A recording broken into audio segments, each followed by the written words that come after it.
तो आज की वीडियो में बात करेंगे हम लोग मनी मैनेजमेंट के बारे में। वैसे मैंने रिस्क मैनेजमेंट वाली वीडियो में थोड़ा बहुत बता रखा है, बट मैं फिर से रिपीट कर देता हूँ। जैसे मान लो आप 50 के कैपिटल लेकर आए हो, तो ये आप पूरा का पूरा डीमैट में नहीं डालोगे।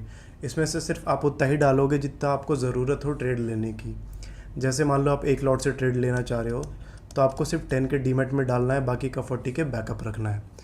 मतलब इस 10 के मैंने ऐसे डिसाइड किया है, जैसे आप जितना भी लॉट ट्रेड करना चाहते हो बस उससे थोड़ा सा हल्का सा ज़्यादा आप इस डीमैट में रखो। ये क्या होता है कि साइकोलॉजी ख़राब कर देती है आपकी। थोड़ी सी अगर लॉस हो ना, मान लो थोड़ा सा आपका लॉस हो गया है इसमें, अगर आप पूरा का पूरा 50 के डाल देते हो डीमैट में और थोड़ा सा आपका लॉस हो गया ना, तो आपको ये आप उसको रिकवर करने के लिए ना पूरा का पूरा कैपिटल यूज़ कर दोगे उस छोटे से लॉस को। लो मान लो जब आपका 2K का लॉस हो गया, आपने रिस्क मैनेजमेंट फॉलो नहीं किया और हल्का सा में 2K का लॉस हो गया आपका, तो आपको बस 2000 को रिकवर करने के लिए ना आप पूरा का पूरा लॉट साइज़ बढ़ा दोगे और ये गलत बात हो जाएगी। आप हेवी लॉस में जा सकते हो। इस तरीके से हो सकता है ये 2000 का लॉस आपका 10,000 में बदल जाए और ये पूरा कैपिटल एग्जॉस्ट हो सकता है। फिर जैसे आपको एग्जांपल देता हूँ, मान लो पहले दिन आपने ट्रेड किया एक लॉट से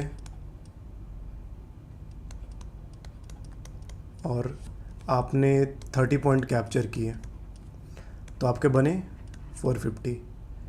दूसरे दिन आप आए, एक लॉट से ट्रेड किया,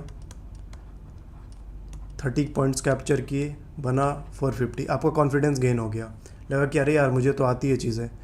तीसरे दिन आप आए, आपने लॉट साइज़ डबल कर दिया, 2 लॉट से 30 पॉइंट कैप्चर कर लिया आपने 900 रुपये। अब आपका 7वें आसमान तक पहुंच जाएगा कॉन्फिडेंस। अब बोले ये कह रहे यार अब तो कुछ भी कर सकता हूं मैं, ये तो इजी है पैसा बनाना।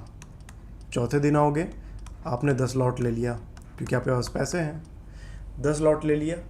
अब इसमें क्या होगा ना कि आपका प्राइस ना सिर्फ आप ऐसा नहीं कि आपने यहाँ पे एंट्री किया और सीधा ऐसे जाएगा, वो हो सकता है थोड़ा ऐसे ऐसे करके जाए। लेकिन ये आपने क्या देखा है 2 दिनों से कि आपने लगाया और सीधा ऐसे चला गया जा रहा है। अब क्या होगा कि इस दिन आपका स्टॉप लॉस मान लो यहाँ पे है, अब ये यहाँ पे तक आएगा ना, आपकी हालत ख़राब हो जाएगी इसमें। अब आप पैनिक मोड में चले जाओगे। या तो हो सकता है आप यहीं पे काट दो, आप उसको मैनेज नहीं कर पाओगे, या तो आपको हल्का सा ऊपर दिखेगा ना प्रॉफिट में, आप यहीं पर काट दोगे। ये आपको मैनेज नहीं कर पाओगे। और ये गलती से अगर एक बार हिट हो गया, यहाँ पर आपका लॉस हो गया हैवी, तो आप क्या करोगे कि जो बचे हुए कैपिटल है ना आपके, आप पूरा लगाकर और फिर से उसको बस इस चीज़ को रिकवर करने के चक्कर में आप हेवी लॉस कर जाओगे, बहुत माइनस में चले जाओगे आप। तो अब क्वांटिटी कैसे बढ़ाना है, कैसे लॉट साइज़ रखना है, इसके बारे में बात कर लेते हैं। तो इसका एक फार्मूला होता है कि आपको कितना क्वांटिटी रखना है। क्वांटिटी कितना रखना है इसका हिसाब से ये होता है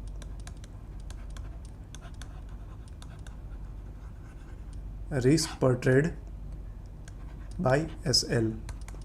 मान लो आपका रिस्क है 300 रुपये बैंक निफ्टी में, और आपने SL जैसे मैंने बताया था आपको 20 रुपये के आसपास आपने रखा है वहाँ पे।